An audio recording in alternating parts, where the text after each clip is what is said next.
வணக்கம் நண்பர்களே, நான் உங்கள் வெற்றி கூட்டாளி ஜெகா பேசுகிறேங்க. இன்றைக்கி நம்ம பார்க்க போகிற தலைப்பு என்னென்னா, எஸ்ஐபி முறையில் மியூச்சுவல் ஃபண்டில் நம்ம முதலீடு பண்ணுறது சரியா அப்படின்னு சொல்லிட்டு நிறைய ஃப்ரெண்ட்ஸ் என்கிட்ட கிளைண்ட்ஸு ஃபோன் பண்ணி கேட்குறாங்க.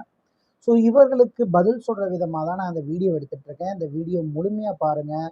உங்களுக்கான பதில் இந்த வீடியோவில் இருக்குது. ஸோ லைக் பண்ணுங்கள், கமெண்ட் பண்ணுங்கள், ஷேர் பண்ணுங்கள். இந்த சேனல் ஆரம்பிக்கப்பட்டது நோக்கம் சாதாரண மக்களும் பணக்காரர் ஆகணும் அப்படிங்கிறதுக்காக தான். நண்பர்களே, மியூச்சுவல் ஃபண்ட் அப்படிங்கிறது ஒரு ஃபண்ட் மேனேஜர் வச்சு அவங்க நல்ல தரமான பங்குகளை தேர்ந்தெடுத்து நம்ம கொடுக்கக்கூடிய ஃபண்டை அதில் முதலீடு பண்ணுறாங்க. இப்போ உதாரணமாக உங்கள்கிட்ட ஒரு 10,000 ரூபாய் இருக்குன்னா, அந்த 10,000 ரூபாயில் நீங்கள் உங்களுக்கு தெரிஞ்ச நாலேஜில் ஒரு சில கம்பெனிகளை இன்வெஸ்ட் பண்ணுவீங்க. அந்த கம்பெனியோட க்ரோத் லாபம் அதிகமானால் உங்களுடைய பங்கு விலை சில நாட்களில் அதிகமாகி உங்களுக்கு லாபம் கொடுக்கும். ஸோ இந்த மாதிரி திறமை குறைவான நபர்கள் மியூச்சுவல் ஃபண்டை செலக்ட் பண்ணுறது பெட்டர். ஸோ அப்படி மியூச்சுவல் ஃபண்டை செலக்ட் பண்ணும்போதும் மியூச்சுவல் ஃபண்டில் எஸ்ஐபியில் ரெகுலராக போடும்போது அவங்க இந்த மாதிரி வர ஃபண்ட் மேனேஜர்ஸ் ஸோ ஒரு குறிப்பிட்ட ஒரு 50 கம்பெனியோ 100 கம்பெனியில் தான் மாற்றி மாற்றி திரும்ப வாங்கிட்டு இருக்காங்க. ஸோ இந்த விஷயத்தில் நான் சரி தப்புன்னு எதுவும் நான் சொல்ல விரும்பலை. உங்களுக்கு நீங்களே கொஞ்சம் யோசித்து பாருங்கள். ஒரு நிறுவனம் அதனுடைய மதிப்பு அதிகமாக இருக்கும்போது வாங்கக்கூடாது, ஒரு நிறுவனத்துடைய மதிப்பு குறைவாக இருக்கும்போது வாங்கணும். ஸோ இந்த சமயத்தில் நம்ம எஸ்ஐபியில் மாதம் மாதம் ஒரு 5,000மோ இல்லை 10,000மோ இல்லை 1,000 ரூபாயோ அவரவர் தேவையை பொறுத்து நம்ம பண்ணும்போது அது எப்படி சரியான முதலீடாக இருக்கும் அப்படிங்கிறது எனக்கு கேள்விக்குறியாக இருக்குது. நம்பர் 1. நம்பர் 2, ஒரு பங்கு 100 ரூபாய் விற்க வேண்டிய பங்கு 200 ரூபாய் 300 ரூபாய் விற்கும் போதும் நம்ம எஸ்ஐபி பண்ணுறது சரியா அப்படிங்கிறத நீங்கள் தான் கேள்வி கேட்கணும். இப்போ 100 ரூபா பங்கு 50 ரூபாய் 40 ரூபாய் 60 ரூபாய் இந்த ரேஞ்சிலையும் சில பங்குகள் விற்கிது சொத்து மதிப்பில். ஸோ இந்த பங்குகளில் நம்ம இப்போ எஸ்ஐபியில் வாங்குறது சரியான, அதுவும் கேள்விக்குறி தான்.